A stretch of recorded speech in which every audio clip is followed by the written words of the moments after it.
মানুষের ব্যক্তিগত স্বাধীনতা আজকের যুগে হরণ হওয়ার পথে। সবাই বলে যে স্বাধীন নাকি, আমরা নাকি স্বাধীন, মানুষ নাকি স্বাধীন, আধুনিক যুগে প্রবেশ করেছি, এখন নাকি স্বাধীনতার যুগ, বাক স্বাধীনতার যুগ। কিন্তু আমি আপনাকে একটু সংক্ষিপ্ত আকারে দেখিয়ে দিই যে আপনি কতটা পরাধীন। যেমন আপনি বিবাহ করবেন, এটা কিন্তু একজন মানুষের ব্যক্তিগত স্বাধীনতা। যে মানুষ স্বাধীন, আজাদ, গোলাম নয়, কৃতদাস নয়, কারো দাস, কারো গোলাম নয়, সে কখন বিয়ে করবে এই বিষয়ে সে স্বাধীন। ইসলাম মানুষের এই ব্যক্তিগত স্বাধীনতা স্বীকার করে। একজন মানুষ কয়টা সন্তান নিবে এ বিষয়ে সে স্বাধীন, কেননা সন্তানের রিজিকের দায়িত্ব কার? আল্লাহ। যখন আপনাকে বাধ্য করা হবে দুইটা সন্তান নিতে, তার মানে আপনি গোলাম, দাস, কৃতদাস, আপনার স্বাধীনতা আর নাই। আপনাকে এমন ভাবে বাধ্য করা হবে যে সারা পৃথিবীতে ইহুদি খ্রিস্টান কান্ট্রিগুলোতে সবই নর্মাল ডেলিভারি, আর আপনার বাংলাদেশে সবই সিজার। অথচ আজ থেকেও 15-20 বছর আগে আপনাদের বাপ মা 8-9 জন 10 জন সন্তান হয়েছে, নর্মাল ডেলিভারি, কোনো সমস্যা হয়নি। ঢেকিতে পাড় দিচ্ছিল, সন্তান জন্মের ব্যথা উঠেছে, এসে সন্তান জন্ম দিয়েছে, কি আবার ঢেকিতে পাড় দিয়েছে। এরকম অহরহ ঘটনা আছে। এখনো যদি সব মেডিকেল হাসপাতালগুলো বন্ধ হয়ে যায়, তাহলে দেখবেন আবার নর্মাল ডেলিভারি হচ্ছে। ডাক্তারের কাছে যাবেন, ডাক্তার কোনো সময় উৎসাহ দিবে না নর্মাল ডেলিভারি, খালি বলবে যে সিজার করা লাগবে, সিজার করা লাগবে, সিজার করা লাগবে। কেন? ওখানে ডাক্তারের ইনকাম আছে, আর সিজার হলে 3টের বেশি সন্তান নিতে পারবেন না। তাহলে নারীর আসল অধিকার এটা নয় যে তাকে আপনি 18-20 বছর বয়সের আগে বিয়ে করতে দিবেন না, তার কারণে সে পার্কে আর বিভিন্ন উদ্যানে অবৈধ সম্পর্কে লিপ্ত হবে, বাচ্চাকে ডাস্টবিনে ফেলবে, কারো রুমে বেড়াতে গিয়ে ধর্ষিতা হবে, তারপরে বাপ মা কান্নাকাটি করবে কি জন্য আমার মেয়ে ধর্ষিতা হলো। এটা নারীর অধিকার না উপযুক্ত বয়সে বিবাহ দিতে পারাটা অধিকার? বিবাহ দিতে পারাটা অধিকার। পতিতা নয়, স্বামীর স্ত্রী হিসেবে থাকতে চায়। যখনই আপনি ঘর থেকে বের হবেন, কোনো মেয়ে যখনই ঘর থেকে বের হবে, তখনই সে বাড়িতে বলছে যে আমি স্বামীর দাসত্ব করব না, স্বামীর অধীনে থাকবো না। কিন্তু স্বামীর অধীনে থাকা স্বাধীনতা না বসের অধীনে থাকা স্বাধীনতা? স্বামীর খেদমত করা স্বাধীনতা না অফিসের বসের খেদমত করা স্বাধীনতা? স্বামীর বিছানায় যাওয়া স্বাধীনতা না অফিসের বসের বিছানায় প্রমোশনের আশায় যাওয়া স্বাধীনতা? এই যে জিনিসগুলো, যেটা আমাদের মা এবং বোনেরা অনুভব করতে পারে না, যে আসলে কোনটা স্বাধীনতা, আসলে কোনটা মর্যাদা, আসলে কোনটা সম্মান। মুসলমানের আদম সন্তানের শরীরের লোম পর্যন্ত, চুল পর্যন্ত বিক্রি করা হারাম। এটা কি জানেন? মানুষের চুল বিক্রি করা কি হারাম? তো চুল যদি বিক্রি করা হারাম হয়, তো কিডনি বিক্রি করাও হারাম। যদি কিডনি বিক্রি করা হারাম হয়, তো রক্ত বিক্রি করাও হারাম। কি জন্য হারাম জানেন? যেই জিনিসের দাম আছে সেই জিনিসকে কেনা যায় না, সেই জিনিসকে কি করা যায় না। আমি যদি বলি আপনার আম্মাকে দেন, আমি 50,000 টাকা দিব, আপনার মাকে আপনি বিক্রি করবেন? মা কি বিক্রি করার জিনিস? আপনাকে বললাম আপনার সন্তান দেন, আপনাকে আমি কয়েক লক্ষ টাকা দিচ্ছি, সন্তান কি বিক্রি করার জিনিস? যে জিনিসের সম্মান নাই সেটা বিক্রি করা যায়। গরু ছাগল বাজারে বিক্রি হচ্ছে, উট মহিষ বাজারে বিক্রি হচ্ছে, ধান চাউল গম বাজারে বিক্রি হচ্ছে। তাহলে যার সম্মান নাই, যেটা পণ্য দ্রব্য, যেটার দামাদামি করা যায়, এ ভাই 50 টাকা, না ভাই 50 টাকা, 40 টাকা, মানে এই জিনিসটার মূল্য নাই, প্রাণ নাই, জীবন নাই, তাই সেটা নিয়ে দামাদামি হচ্ছে, তর্ক বিতর্ক হচ্ছে, কেননা ওটার কোনো মূল্য নাই। তো আদম সন্তানের শরীর আল্লাহ সুবহানাহু ওয়া তাআলা আদমকে আল্লাহ সুবহানাহু ওয়া তাআলা নিজে হাতে বানিয়েছেন, আশরাফুল মাখলুকাত করেছেন, সর্বশ্রেষ্ঠ সৃষ্টিজীব করেছেন। তা আদম সন্তানকে কি বিক্রি করা যায়? আদম সন্তানের শরীরের কোনো অংশ কি বিক্রিযোগ্য? অসম্ভব। কিন্তু আমাদের মা এবং বোনেরা না বুঝেই নিজের শরীরকে কি করছে? বিক্রি করছে। বিমানবালা কি জন্য বিমানবালা? তার চেহারা সুন্দরতাই বিমানবালা, সে চেহারা বিক্রি করতেছে। ওই যে কাজগুলো সে করে ওই কাজ একটা পুরুষও করতে পারবে। কথা বুঝতে পারেননি? তাহলে সে কোন যোগ্যতাটা বিক্রি করতেছে? চেহারা সুন্দর হওয়ার যোগ্যতাটা বিক্রি করতেছে, মানে চামড়া বিক্রি করতেছে। একটা মেয়ে অ্যাডে আসতেছে, অ্যাডভার্টাইজে আসতেছে, একটা মেয়ে রিসিপশনে দাঁড়াচ্ছে, এমন কোনো কোম্পানি নাই ঢাকা শহরে, ময়মনসিংহ শহরে, শেরপুর শহরে এমন কোনো শপিং মল নাই যেখানে রিসিপশনিস্ট মহিলা নাই। বাংলাদেশ তো দূরে থাক, সৌদি আরবেও যদি এখন যান, সৌদি আরবের সব রিসিপশনিস্ট মহিলা। এখন দরজার পাশে দরজা খোলার জন্য মহিলা দাঁড়িয়ে আছে। কি জন্য? এটা মার্কেটিং এর একটা পদ্ধতি। সে বিক্রি হচ্ছে, তার চেহারা বিক্রি করতেছে। আর আধুনিক মার্কেটিং পদ্ধতি হচ্ছে বস্তুবাদী মার্কেটিং পদ্ধতি। রাস্তা দিয়ে যে যুবকটা যাচ্ছে, ও জিনিস কেনার জন্য না হলেও মেয়েটাকে দেখার জন্য ওটার মধ্যে প্রবেশ করবে। কথা বুঝতে পেরেছেন? তাহলে ওই মেয়ে তার শরীর এবং চেহারা বিক্রি করতেছে। তাহলে এটা সম্মান না স্বামীর ঘরে থাকা সম্মান? চেহারা উন্মুক্ত হয়ে চলা সম্মান না চেহারা ঢেকে চলা সম্মান? উলঙ্গতা, বেহায়াপনা শাস্তি। উলঙ্গতা কি বলেন তো? একটু কথা বলেন, কি শাস্তি? প্রমাণ, আদম আর হাওয়া আলাইহিস সালাতু ওয়াস সালামকে যখন জান্নাত থেকে বের করে দেওয়া হচ্ছে, তখন শাস্তি স্বরূপ প্রথম তাদের শরীর থেকে জামা কাপড় খুলে পড়ে গেছে। এখনো একটা মানুষকে আপনি অপমান করতে চাইলে বলবেন যখন ন্যাংটা করো। কথা বুঝতে পারেননি? তা উলঙ্গ হওয়া শাস্তি না অপমান? শাস্তি এবং অপমান না সম্মান? অপমান।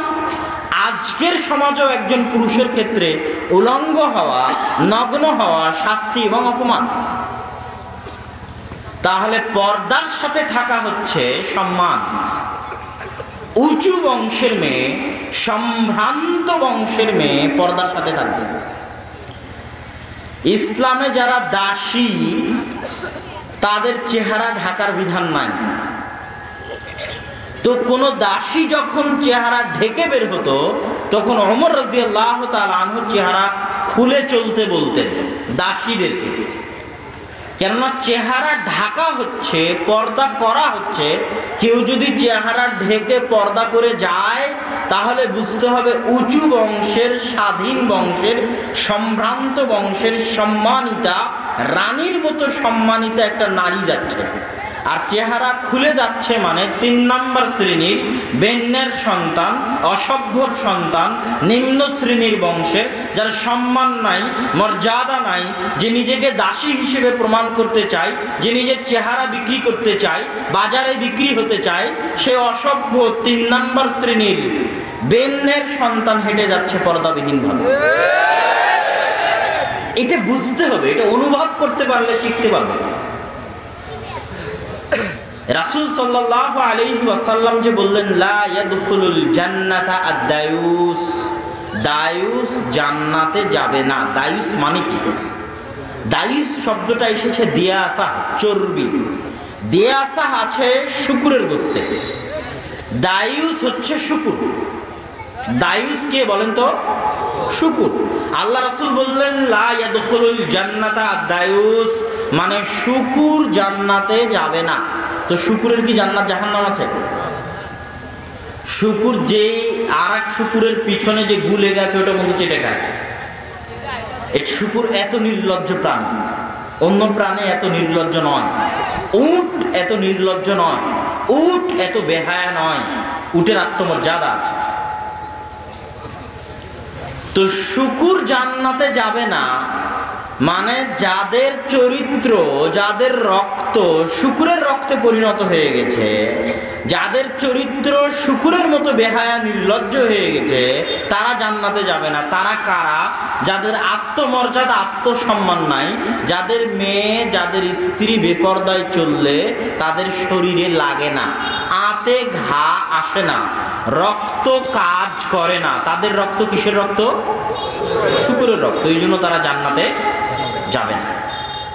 আর আত্মমর্যাদাশীল সম্ভ্রান্ত যে, যার রক্ত শূকরের রক্ত নয়, সে তার স্ত্রী সন্তানকে, স্ত্রী মেয়েকে রানীর মতো রাখবে। বাড়ির সবচেয়ে আদরের, সবচেয়ে মর্যাদার, সবচেয়ে সম্মানের, সবচেয়ে নিরাপত্তার হচ্ছে মা এবং বোন। এটাই তাদের সম্মান, এটাই তাদের আসল মর্যাদা। তো এই বইয়ের মৌলিক আলোচনার মূল নাম থেকেই বুঝতে পারবেন, সম অধিকার নয়, মর্যাদা চাই। মানে একজন নারীর মূল চাওয়া কি? মর্যাদা, সম্মান। এটার মধ্যেই তার আসল স্বাধীনতা নিহত রয়েছে। এবং একজন নারীকে ইসলাম কতভাবে স্বাধীনতা দেয়, আধ্যাত্মিক অধিকার, সামাজিক অধিকার, শিক্ষার অধিকার, অর্থনৈতিক অধিকার, এগুলো সব ইসলামে প্রমাণিত। আধ্যাত্মিক মানে নামাজ ছেলে পড়লে এত নেকি আর মেয়ে পড়লে তার চেয়ে কম নেকি, এরকম ইসলামে আছে নাকি? হ্যাঁ, সিয়াম ছেলে পালন করলে এত নেকি আর মেয়ে পালন করলে এত নেকি, এরকম আছে নাকি? তারা কি দেখে না আসমানের দিকে আমি কিভাবে আসমানকে সমুন্নত করেছি, উঁচু করেছি? যখন আল্লাহ তাআলা নিজের কথা বলেছেন, তখন আল্লাহ তাআলা বলেছেন, আলাম নাজআলিল আরদা মিহাদা, আমি কি তোমাদের জন্য জমিনকে বসবাস উপযোগী করে দেইনি? আলাম নাজআলিল আরদা মিহাদা ওয়াল জিবালা আওতাদা, এবং এই জমিনকে স্থিতিশীল করার জন্য পাহাড়কে প্রেক স্বরূপ করে দেইনি? ওয়া খালাকনাকুম আজওয়াজা, এবং তোমাদেরকে জোড়ায় জোড়ায় সৃষ্টি করে দেইনি? মহান আল্লাহ তাআলা যখন নিজের ক্ষমতার কথা বলতে চেয়েছেন, তখন তিনি বলেছেন, ইদাশ শামসু কুব্বিরাত ওয়া ইদান নুজুমু কাদারাত ওয়া ইদাল জিবালু সুইরাত ওয়া ইদাল ইশারু উত্তিলাত ওয়া ইদাল উহুশু হুশিরাত। হে আদম সন্তান, জেনে রাখো, যেই দিন আমি আদেশ দিব সেই দিন সূর্য আলোহীন হয়ে যাবে, তারকারাজি খসে পড়ে যাবে, আলোহীন হয়ে যাবে। ওয়া ইদাল জিবালু সুইরাত, এবং হিমালয় পর্বতের ন্যায় বিশাল বিশাল পাহাড় সমূহ ঘুরতে থাকবে বাতাসে, মাটির সাথে মিশে যেতে থাকবে। যখন মহান আল্লাহ তাআলা নিজের কথা বলেছেন, তখন তিনি বলেছেন, ফাকুল ইয়ানসিফুহা রাব্বি নাসফা ওয়া ইয়াসআলুনাকা আনিল জিবাল ফাকুল ইয়ানসিফুহা রাব্বি নাসফা ফায়াযরুহা কা'আন সাফসাফা লা তারা ফিহা ইওয়াজান ওয়ালা আমতা। হে নবী মুহাম্মদ সাল্লাল্লাহু আলাইহি ওয়াসাল্লাম, যখন তারা আপনাকে আমার সৃষ্টি করা পাহাড় সম্পর্কে জিজ্ঞাসা করে, এই বিশাল বিশাল হিমালয় পর্বতের ন্যায় সুউচ্চ পর্বতরাজি সম্পর্কে জিজ্ঞাসা করে, তখন আপনি বলে দিন, কিয়ামতের দিন আমি যখন আদেশ দিব, তখন এই পাহাড় ইয়ানসিফুহা রাব্বি নাসফা, চূর্ণ বিচূর্ণ হয়ে যাবে, ফায়াদারুহা কা'আন সাফসাফা, সমান সমতল হয়ে যাবে, এবং আপনি সেই দিন কোথাও সামান্য পরিমাণ উঁচু নিচু দেখতে পাবেন না। এভাবে মহান আল্লাহ তাআলা যখন নিজের কথা বলেছেন, তখন তিনি নিজেকে রাজাধিরাজ মহাপরাক্রমশালী, রাজাধিরাজ মহাপরাক্রমশালী, সবচেয়ে শক্তিশালী সত্তা হিসেবে মানুষের সামনে বর্ণনা করেছেন। এবং যখন তিনি নিজের কথা বলেছেন, তখন তিনি তার অনুগ্রহ রাজির বর্ণনা দিয়েছেন। ও তার বিপরীতে গিয়ে তিনি যখন মানুষের কথা বলেছেন, তখন তিনি বলেছেন, খুলিকাল ইনসানু দাঈফা, মানুষকে দুর্বল করে সৃষ্টি করা হয়েছে, মানুষকে মুখাপেক্ষী হালুআ, মুখাপেক্ষী করে সৃষ্টি করা হয়েছে। ইদা মাসসাহু শাররু জাযুআ, ওয়া ইযা মাসাহুল খায়রু মানুআ, যখন মানুষকে অনিষ্ট কষ্ট স্পর্শ করে, মানুষ যখন বিপদে নিপতিত হয়, তখন মানুষ বিচলিত হয়ে যায়। আমি আপনাকে বলতে চাচ্ছিলাম, যখন মহান আল্লাহ তাআলা নিজের কথা বলেছেন, তখন তিনি নিজেকে সবচেয়ে শক্তিশালী, মহাপরাক্রমশালী, রাজাধিরাজ, দুনিয়ার বাদশা হিসেবে প্রতিষ্ঠিত করেছেন। আর যখন তিনি মানুষের কথা বলেছেন, তখন তিনি মানুষকে সবচেয়ে দুর্বল এবং ছোট সৃষ্টি হিসেবে প্রতিষ্ঠা করেছেন। তার বান্দার সামনে, দুনিয়ার মানুষের সামনে কোরআনের মাধ্যমে বর্ণনা দিয়েছেন, যেটার দ্বারা মহান আল্লাহ তাআলা ইশারা করতে চেয়েছেন, মহান আল্লাহ তাআলা বুঝাতে চেয়েছেন, শুনে রাখো হে আদম সন্তান, তুমি দুর্বল, তুমি ছোট, তুমি দুর্বল, তুমি ছোট।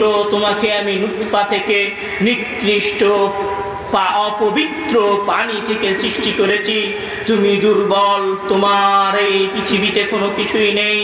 আমি তোমাকে রিজিক দিয়েছি, আমি তোমাকে জমির উৎপাদনের জন্য আসমান থেকে বৃষ্টি দিয়েছি, আমি তোমার দেখার জন্য চক্ষু দান করেছি, আমি তোমাকে তোমার মায়ের গর্ভে 10 মাস 10 দিন রেখে তোমার সৃষ্টিকে পরিপূর্ণ করেছি।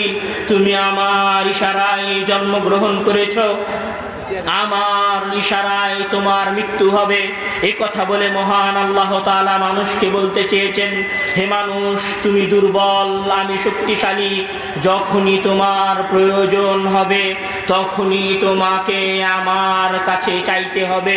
তুমি চাওয়ার ক্ষেত্রে, প্রার্থনার ক্ষেত্রে, তোমার প্রয়োজন পূরণের ক্ষেত্রে আমার মুখাপেক্ষী। তুমি এক চুলো নড়তে পারবে না, তুমি এক চুলো এদিক থেকে সেদিক হতে পারবে না, যতক্ষণ না আমি চাইব। মহান আল্লাহ তাআলা নিজের শক্তিমত্তার কথা বলে এবং বান্দার দুর্বলতার কথা বলে এটাই বুঝাতে চেয়েছেন। এই জন্যই রাসূল সাল্লাল্লাহু আলাইহি ওয়াসাল্লাম বলছেন, প্রার্থনা করা, দোয়া করা, মহান আল্লাহ তাআলার কাছে চাওয়া হচ্ছে ইবাদতের মূল। আর দোয়া ও মুখুল ইবাদা, দোয়া হচ্ছে ইবাদতের মূল, দোয়া হচ্ছে ইবাদতের মৌলিক আসল বিষয়। একজন বান্দা যখন চায়, প্রার্থনা করে, দোয়া করে, একজন বান্দা যখন চায়, প্রার্থনা করে, দোয়া করে, তখন সে একসাথে অনেকগুলো কাজ করে। তার মধ্যে একটা কাজ সে করে, সেটা হচ্ছে সে নিজেকে আল্লাহ তাআলার সামনে ছোট, নিকৃষ্ট, নগণ্য এবং আল্লাহ তাআলার মুখাপেক্ষী বলে প্রমাণ করে, বা নিজেকে আল্লাহ তাআলার মুখাপেক্ষী বলে মহান আল্লাহ তাআলার সামনে প্রতিষ্ঠা করে। আর এটাই মহান আল্লাহ তাআলার কাছে সবচেয়ে বেশি প্রিয়, সবচেয়ে বেশি ভালোবাসার, সবচেয়ে বেশি প্রিয়, সবচেয়ে বেশি ভালোবাসা। এই জন্য রাসূল সাল্লাল্লাহু আলাইহি ওয়াসাল্লাম বলছেন, ইবাদতের জগতে মৌলিক এবং আসল ইবাদত হলো প্রার্থনা করা, দোয়া চাওয়া। কেননা দোয়া চাওয়ার মাধ্যমে একজন বান্দা নিজেকে আল্লাহ তাআলার সামনে ছোট বলে প্রমাণিত করে। আর আল্লাহ তাআলার নীতি হচ্ছে, সৃষ্টির ক্ষেত্রে আল্লাহ তাআলার নীতি হচ্ছে, তিনি অহংকারীকে পছন্দ করেন না। যখন যারা অহংকার করেছে, তখন তাদেরকে মহান আল্লাহ তাআলা ধ্বংস করে দিয়েছেন। ফিরাউন যখন বলেছে আনা রাব্বুকুমুল আ'লা, আমি তোমাদের বড় প্রতিপালক, তখন মহান আল্লাহ তাআলা তাকে অতীব ক্ষুদ্র, অতীব নগণ্য মৃত্যু দান করেছেন। পানিতে মৃত্যু দান করেছেন, পানির মধ্যে মৃত্যু দান করেছেন। কারো তরবারির আঘাতে নয়, কারো তীরের আঘাতে নয়, মশা মাছি বিপদ দিয়ে নয়, পানিতে মেরেছেন। বাংলা ভাষায় আমরা বলি, ওকে আমি ভাতে মারবো, পাতে মারবো। ঠিক আল্লাহ তাআলা ওইভাবে ফিরাউন যখন বলেছে আনা রাব্বুকুমুল আ'লা, অহংকার করেছে, তখন মহান আল্লাহ তাআলা তাকে নগণ্য করে, নিকৃষ্ট করে, একদম একদম অপারগ অক্ষম করে মৃত্যু দান করেছেন। সৃষ্টির ক্ষেত্রে আল্লাহ তাআলার উসলুব এবং নিয়ম হচ্ছে যখন কেউ অহংকার করে তখন মহান আল্লাহ তাআলা তাকে ধ্বংস করে দেন। মহান আল্লাহ তাআলা অহংকার পছন্দ করেন না। এই জন্য যখন কোনো বান্দা আল্লাহ তাআলার কাছে দোয়া করে তখন মহান আল্লাহ তাআলা খুশি হন, কেননা এর দ্বারা আল্লাহ তাআলার জাবারুতিয়াত, আল্লাহ তাআলার বড়ত্ব, আল্লাহ তাআলার অহংকার, আল্লাহ তাআলার কাহ্হারিয়াত প্রকাশ পায়। অনুরূপভাবে যখন আদ সামুদ গোত্ররা মহান আল্লাহ তাআলার বিরুদ্ধাচরণ করেছে, অহংকার করেছে, তখন আল্লাহ তাআলা তাদেরকে ঝঞ্ঝা বায়ু দিয়ে ধ্বংস করে দিয়েছেন। 7 দিন 8 রাত যাবৎ এত ঝঞ্ঝা, এত বায়ু এবং ঝড় দিয়েছেন যে খেজুর গাছের খোকলাবিহীন খেজুর গাছ যেমন মাটিতে পড়ে থাকে, উঁচু উঁচু তাদের শরীরকে বিশাল দেহধারী আদ সামুদের গোত্রকে মহান আল্লাহ তাআলা এইভাবে মাটির সাথে মিশিয়ে দিয়েছিলেন। আপনাকে বলছিলাম যে মহান আল্লাহ তাআলার নিকট অতীব প্রিয় এবং মাহবুব এবং ভালোবাসার ইবাদত হচ্ছে দোয়া, কেননা দোয়া করার মাধ্যমে মহান আল্লাহ তাআলার অহংকার প্রতিষ্ঠা হয়। মহান আল্লাহ তাআলা দোয়া করাকে ভালোবাসেন। এছাড়াও দোয়ার আরো অনেক গুরুত্বপূর্ণ উপকার রয়েছে যেগুলো রাসূল সাল্লাল্লাহু আলাইহি ওয়াসাল্লাম বলে গেছেন। রাসূল মহান আল্লাহ তাআলা বলছেন, জান্নাতীদের বর্ণনা যখন মহান আল্লাহ তাআলা পবিত্র কোরআনের মধ্যে যখন জান্নাতীদের বর্ণনা দিচ্ছেন, জান্নাতীদের জান্নাতে যাওয়ার কারণ বর্ণনা করছেন, তখন মহান আল্লাহ তাআলা বলছেন, জান্নাতীদের ভাষায় মহান আল্লাহ তাআলা পবিত্র কোরআনের মধ্যে বলছেন, ফামান্নাল্লাহু আলাইনা ওয়া ওয়াকানা আযাবাস সামুম ইন্না কুন্না মিন ক্বাবলু নাদউহু ইন্নাহু হুয়াল বাররুর রহিম। হে নিজেরা যখন জান্নাতবাসীরা নিজেদের মধ্যে আলোচনা করছে তখন তারা বলছে, ফামান্নাল্লাহু আলাইনা, আল্লাহ তাআলা আমাদের উপর অনুগ্রহ করেছেন, আল্লাহ তাআলা আমাদের উপর করুণা করেছেন, ওয়া ওয়াকানা আযাবাস সামুম, এবং আমাদেরকে ভয়ঙ্কর সাজা থেকে রক্ষা করেছেন।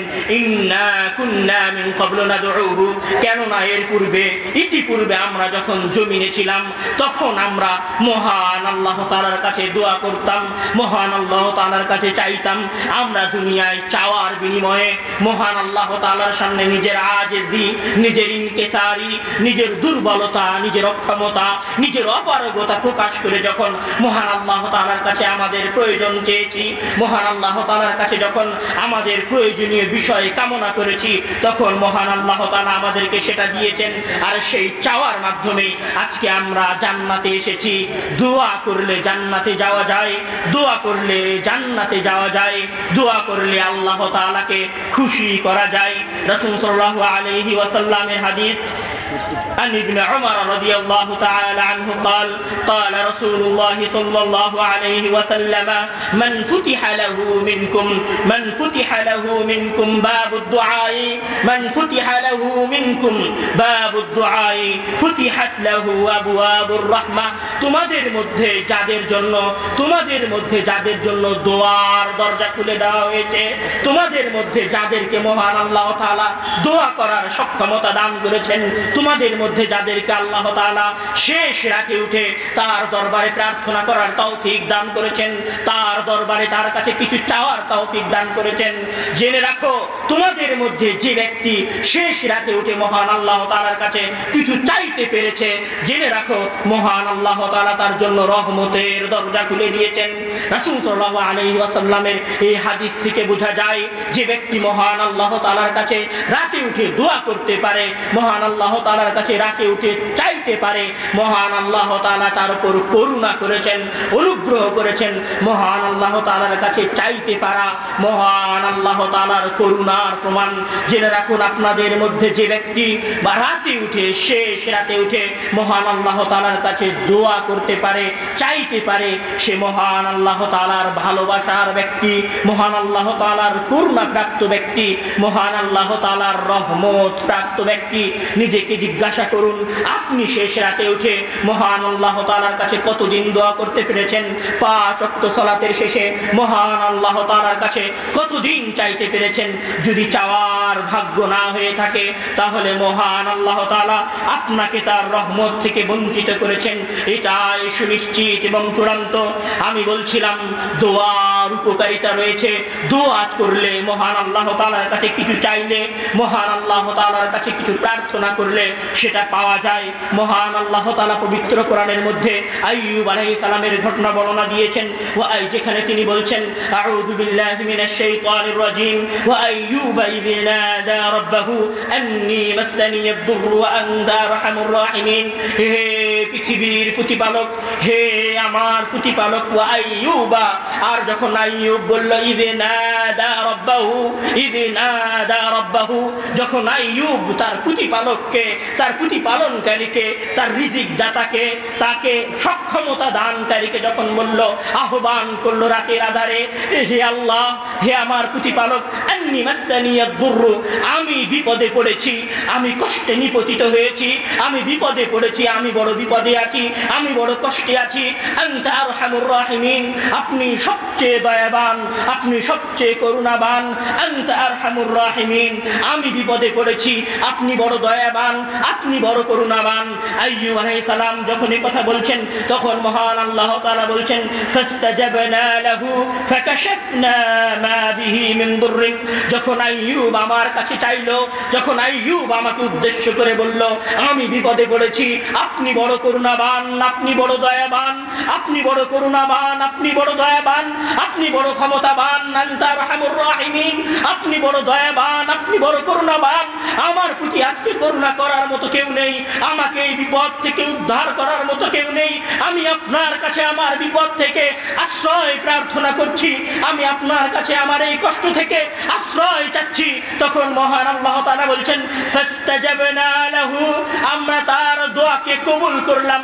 ফাকাশাফনা মা বিহি মিন দুররিন, এবং আইয়ুব যে বিপদে ছিল সেই বিপদ থেকে আমি তাকে উদ্ধার করে দিলাম। হে পৃথিবীর মানুষ, আমি এই ঘটনাকে পবিত্র কোরআনের মধ্যে তোমাদের জন্য বর্ণনা করেছি। তোমরাও যখন বিপদে পড়বে, তোমরাও যখন কোনো বিপদে নিপতিত হবে, তখন আমার কাছে চাও। আমি আইয়ুবকে দিয়েছি, আমি আইয়ুবের ঘটনা বর্ণনা করে তোমাকে কথা বলতে চাচ্ছি। আমি যদি আইয়ুবকে দিতে পারি, আমি যদি আইয়ুব আমার বান্দাকে দিতে পারি, তাহলে তুমি যদি আমার কাছে চাও তাহলে আমিও তোমাকে দিব। তুমি আমার কাছে চেয়ে তো দেখো, আমি রব্বুল আলামিন, আমি আরহামুর রাহিমিন। আইয়ুব চেয়েছে, আমি আইয়ুবকে দিয়েছি। তুমি আমার নগণ্য বান্দা, আমার কাছে চাও, আমিও তোমাকে দিব। মহান আল্লাহ তাআলা পবিত্র কোরআনের মধ্যে আরো যাদের দোয়ার কথা বর্ণনা করেছেন তাদের মধ্যে যাকারিয়া আলাইহিস সালামের ঘটনা অন্যতম,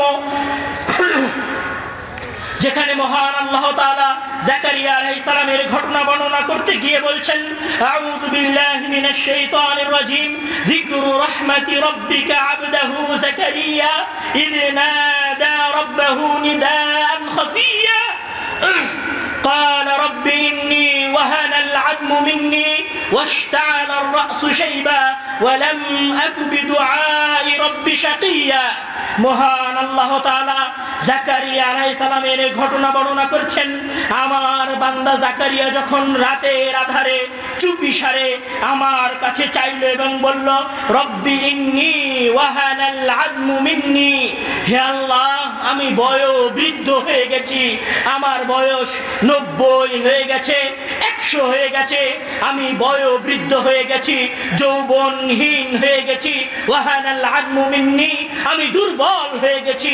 ওয়াশতাআলার রাসু শাইবা, আমার মাথার চুল পেকে গেছে, আমি থুরথুরে বুড়ো হয়ে গেছি, ভালোভাবে চলাফেরাও করতে পারি না। ওয়া ইন্নী খিফতুল মাওয়ালিয়া মিন ওয়ারাই ওয়া কানাত ইমরাআতি আকিরা। শুধু এতটুকু নয়, হে আল্লাহ, আমি আপনার কাছে দোয়া করছি, আমি এটা স্বীকার করছি যে আমার বয়স 90-100 উপরে হয়ে গেছে, আমি দুর্বল হয়ে গেছি, আমি যৌবন শক্তিহীন হয়ে গেছি। ওয়াশতাআলার রাসু শাইবা, আমার মাথার চুল পেকে গেছে। ওয়ামরাআতি আকিরা, আমার স্ত্রী বন্ধা সন্তান জন্ম দিতে পারে না। আমি এটা জানি যে আমি বৃদ্ধ, আমার স্ত্রী বৃদ্ধা, সে সন্তান জন্ম দিতে পারে না। আমি দুর্বল হয়ে গেছি। এত কিছু জানার পরেও, আমার অক্ষমতা জানার পরেও, আমার অপারগতা জানার পরেও, আমার দুর্বলতা জানার পরেও আপনার দরবারে বলছি ফাহাবলি মিন লাদুনকা ওয়ালিয়া। আমার দুর্বলতা প্রকাশ করার পরে আপনাকে বলছি ফাহাবলি মিন লাদুনকা ওয়ালিয়া।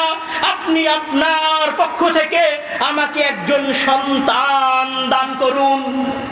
আমি আপনাকে জাকারিয়া আলাইহিস সালামের এই বাক্য কিভাবে বুঝাই?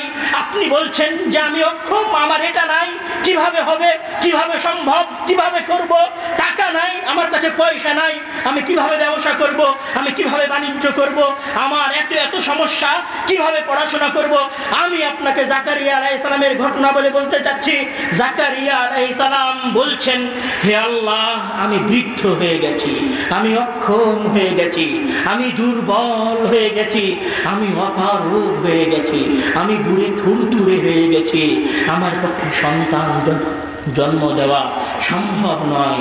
অমরাতি হাকেরা, আমার স্ত্রী বন্ধা, সন্তান জন্ম দিতে পারে না, অসম্ভব সন্তান জন্ম দেওয়া, আমার পক্ষেও অসম্ভব সন্তান জন্ম দেওয়া, কিন্তু আমার সন্তানের বড় দরকার। ফাহাবলি মিন লাদুনকা ওয়ালিয়া, আমার সন্তানের বড় দরকার।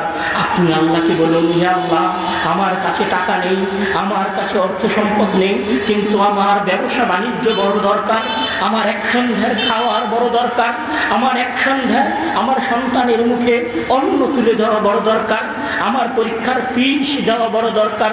আপনার কাছে টাকা নেই এ কথা সত্য, আপনার কাছে সক্ষমতা নেই এ কথা সত্য, আপনি অপারগ এ কথা সত্য, তবে আপনি জাকারিয়া আলাইহিস সালামের চেয়ে বেশি অপারগ নন। কেননা আপনার কাছে উপার্জন করার হাত আছে, চলার পা আছে, কিন্তু জাকারিয়া আলাইহিস সালাম তার চেয়েও, আপনার চেয়েও বেশি দুর্বল, তার স্ত্রী বন্ধা, তথাপিও তিনি আল্লাহর কাছে বলছেন ফাহাবলি মিন লাদুনকা ওয়ালিয়া। আপনি আমার অপারগতা জেনেছেন, কিন্তু আমি জানি আপনি চিরশক্তিশালী, আপনি চিরঞ্জীব, আপনি আমাকে সন্তান দান করুন, আপনি আমাকে সন্তান দান করুন। জাকারিয়া আলাইহিস সালাম যখন মহান আল্লাহ তাআলার কাছে চাইলেন, নিজের অপারগতা প্রকাশ করে, নিজের অক্ষমতা প্রকাশ করে, তখন মহান আল্লাহ তাআলা জাকারিয়া আলাইহিস সালামকে বলছেন, ইয়া জাকারিয়া ইন্না নুবাশশিরুকা বিগুলামিন ইসমুহু ইয়াহইয়া। হে জাকারিয়া, শুনে রাখো, তুমি আমার কাছে তোমার অপারগতা প্রকাশ করে আমার কাছে প্রার্থনা করেছো, আমার কাছে চেয়েছো, নিজের অপারগতা প্রকাশ করেছো, নিজের অক্ষমতা প্রকাশ করেছো, তুমি তোমার অক্ষমতা প্রকাশ করে আমাকে শক্তিশালী প্রমাণ করেছো, তুমি তোমার অক্ষমতা প্রকাশ করে এটা বলতে চেয়েছো আমি আল্লাহ যা চাই ফাআলু লিমা ইউরিদ, তাই করতে পারি। তুমি আমার শ্রেষ্ঠত্ব, আমার ক্ষমতা, আমার আযমাত, আমার জাবারুতিয়ত প্রকাশ করেছো। যাও, তুমি যখন আমাকে মহান প্রকাশ করেছো, তুমি যখন আমাকে শক্তিশালী প্রকাশ করেছো, নুবাশশিরুকা বিগুলামিন, আমি তোমাকে একজন সন্তানের সুসংবাদ দিয়ে দিলাম। তুমি অক্ষম তো কি হয়েছে, তুমি বুড়ো থুরথুরে হয়ে গেছো তো কি হয়েছে, তোমার স্ত্রী বন্ধা তো কি হয়েছে, আমি তোমাকে একজন সন্তানের সুসংবাদ দিয়ে দিলাম। শুধু সন্তানের সুসংবাদ নয়, আমি তোমার নাম, আমি সেই সন্তানের নামও দিয়ে দিলাম, ইসমুহু ইয়াহইয়া, যার নাম ইয়াহইয়া। আমি তোমাকে সন্তান তো দিলাম, সেই সন্তানের কি নাম হবে সেটাও বলে দিলাম। আমি আপনাকে বলতে চাচ্ছিলাম, মহান আল্লাহ তাআলা বড় ক্ষমতাবান, বড় ক্ষমতাশীল, বড় ক্ষমতাধর, তিনি যা চান তাই করতে পারেন। আপনি আপনার প্রয়োজনের কথা মহান আল্লাহ তাআলার কাছে বলেন, মহান আল্লাহ তাআলা আপনার প্রয়োজন পূরণ করবে, এ কথাই সুনিশ্চিত। রাত গভীর হয়েছে, চারিপাশ নীরব থমথমে পরিবেশ, আপনি আপনার গৃহে আছেন, আপনার প্রয়োজনের কথা আপনার পরিবারের আর কেউ জানে না। আগামীকাল কি উপার্জন করবেন আপনি সেটা জানেন না। কয়েকদিন যেখানে কাজ করছিলেন সেখানকার কাজ বন্ধ হয়ে গেছে, সেখানকার মালিক আপনাকে তাড়িয়ে দিয়েছে। রাতে গভীর আধারে উঠে আপনি আল্লাহ তাআলার কাছে দোয়া করুন, চান, মহান আল্লাহ তাআলা আপনার চাওয়া পূরণ করে দিবেন। প্রস্তুতি নিয়েছেন, পরীক্ষা দিবেন, শক্তভাবে প্রস্তুতি নিয়েছেন, পরীক্ষা দিবেন, পরীক্ষা দিতে গিয়ে সকল প্রশ্ন আনকমন এসেছে, আপনি বড় বিপদে আছেন। পরীক্ষায় যদি ফেল করেন, আপনার বাবা গরিব, আপনার মায়ের কিছু নেই, পিতার কোনো সম্পত্তি নেই, আপনার পরীক্ষার সফলতার উপরে আপনার পিতার জীবন ধারণ নির্ভর করছে, আপনার পরিবারে আপনার ছোট বোন আছে যার বিয়ের ব্যবস্থা করতে হবে, আপনার চাকরির ভাইভা পরীক্ষায় যদি আপনি টিকে যান, আপনার যদি চাকরিটা হয়ে যায়, তাহলে আপনার বোনের বিবাহটা হয়ে যাবে, আপনার বাবার রোজগারের ব্যবস্থাটা হয়ে যাবে, আপনার অসুস্থ মায়ের চিকিৎসাটা হয়ে যাবে। কিন্তু পরীক্ষাটা ভালো হয়নি, চান্স দরকার, চাকরিটা বড় দরকার। রাতে উঠে মহান আল্লাহ তাআলার কাছে চান, মহান আল্লাহ তাআলা দিবেন, দিতে পারেন, এটাই চূড়ান্ত। মহান আল্লাহ তাআলা দিবেন, দিতে পারেন, এটাই চূড়ান্ত। মহান আল্লাহ তাআলা দিবেন, দিতে পারেন। জাকারিয়াকে দিয়েছেন, আইয়ুবকে দিয়েছেন, আপনাকে দিবেন, এটাই চূড়ান্ত। মহান আল্লাহ তাআলা বলছেন, وَإِذَا سَأَلَكَ عِبَادِي عَنِّي فَإِنِّي قَرِيبٌ أُجِيبُ دَعْوَةَ الدَّاعِ إِذَا دَعَانِي فَلْيَسْتَجِيبُوا لِي। যখন আমার বান্দা আমার কাছে চায়, আমার সম্পর্কে জিজ্ঞাসা করে, তখন আপনি তাকে বলে দিন, যখন আমার বান্দা আমাকে ডাকে, তখন আমি তার ডাকে সাড়া দেই। এই কথা মহান আল্লাহ তাআলা নিজে পবিত্র কোরআনের মধ্যে বলছেন যে আমার বান্দা যখন আমাকে ডাকে, তখন আমি তার ডাকে সাড়া দেই। রাসূল সাল্লাল্লাহু আলাইহি ওয়াসাল্লামের হাদিস, রাসূল সাল্লাল্লাহু আলাইহি ওয়াসাল্লাম বলছেন, ইয়ানজিলু রাব্বুনা তাবারাকা ওয়া তাআলা কুল্লা লাইলাতিন ইলাস সামাঈদ দুনিয়া ফাকুল। মহান আল্লাহ তাআলা যখন ফায়াকুলু, মহান আল্লাহ তাআলা যখন রাত শেষ হয়ে আসে, তখন সপ্তম আসমান থেকে নিচে আসমানে নেমে এসে বলেন, মান ইয়াসআলুনি ফাউতিয়াহু মান ইস্তাগফিরুনি ফাউগফির লাহু। কে আমার কাছে কি চায়? হে ঘুমন্ত আদম সন্তান, হে রাতের শেষ প্রহরে ঘুমন্ত আদম সন্তান, আমি তোমার দরবারে এসে বলছি, আমার কাছে কে কি চায়? মান ইয়াসআলুনি, আমার কাছে কে কি চায় আমি তাকে তাই দিয়ে দিব। যে আমার কাছে যা চায় আমি তাকে তাই দিতে প্রস্তুত আছি। মহান আল্লাহ তাআলা সপ্তম আসমান থেকে নিচের আসমানে নেমে এসে বান্দার দরবারে করাঘাত করে বলতে থাকেন, কে আমার কাছে কি চায় আমি তাকে তাই দিব। দুর্ভাগা হতভাগা মুসলিম রাতে পাবজি খেলে, ফেসবুক চালিয়ে, প্রেমিকার সাথে লম্বা সময় চ্যাট করে ঘুমিয়ে গেছে।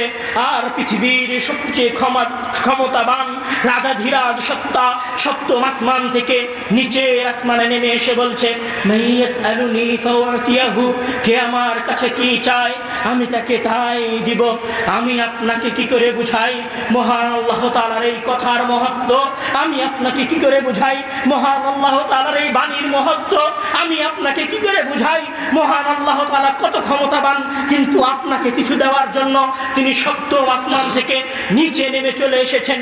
এটা মহান আল্লাহ তাআলার ক্ষমতা, এটা মহান আল্লাহ তাআলার আপনার জন্য দয়া, আল্লাহ তাআলার আপনার জন্য অনুগ্রহ, মহান আল্লাহ তাআলার আপনার জন্য করুণা।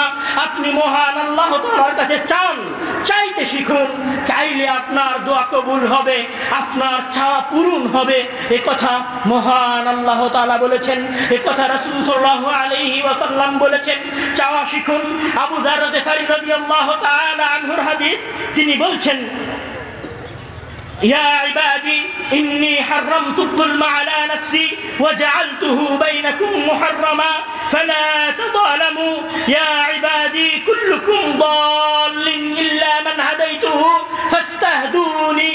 শুনে রাখো হে আমার বান্দা, তোমাদের প্রত্যেককেই পথ ভ্রষ্ট, তবে সে ছাড়া যাকে আমি পথ প্রদর্শন করেছি। সুতরাং তোমরা আমার কাছে পথ চাও। ইয়া ইবাদি কুল্লুকুম জায়ুন ইল্লা মান আত'আমতুহু ফাস্তাত'ইমুনি। শুনে রাখো হে আদম সন্তান, তোমাদের মধ্যে প্রত্যেককেই ক্ষুধার্ত, তবে সেই ব্যক্তি ছাড়া যাকে আমি খাদ্য দান করেছি। তোমরা আমার কাছে খাদ্য চাও, আমি তোমাদেরকে খেতে দিব। মহান আল্লাহ তাআলার বৈশিষ্ট্য হচ্ছে, মহান আল্লাহ তাআলার জাতের সিফাত হচ্ছে, মহান আল্লাহ তাআলা রহমান রহিম মুজিব সামি'। তার কাছে যা চাওয়া হয় তিনি তাই দেন। আজকের সংক্ষিপ্ত আলোচনায় আপনাকে যেটা বলে যেতে চাচ্ছি সেটা হচ্ছে নিজের অপারগতা প্রকাশ করে মহান আল্লাহ তাআলার কাছে চান। আপনার চাওয়া মহান আল্লাহ তাআলা পূরণ করবেন। মহান আল্লাহ তাআলার কাছে চাইলে আল্লাহ তাআলা খুশি হন। মহান আল্লাহ তাআলা খুশি হলে আপনার জীবন সুন্দর হবে, আপনার জীবন স্বাচ্ছন্দ্যময় হবে, সুখী হবেন, আপনি একজন সফল মানুষ হবেন। মহান আল্লাহ তাআলা আপনাকে তার দরবারে বেশি বেশি চাওয়ার তৌফিক দান করুন। মহান আল্লাহ তাআলা আপনাকে শেষ রাতে উঠে তার দরবারে ভিক্ষা চাওয়ার তৌফিক দান করুন। এই দাবি, এই দোয়া মহান আল্লাহ তাআলার দরবারে রেখে আজকের সংক্ষিপ্ত আলোচনা এখানেই শেষ করছি। হে আল্লাহ, তুমি আমাদের প্রত্যেককেই নিজেদের অপারগতা প্রকাশ করে তোমার দরবারে চাওয়ার তৌফিক দান করো। আমিন।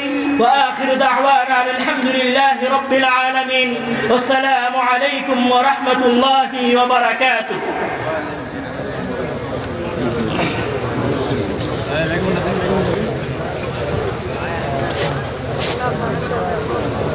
এটা সাউন্ড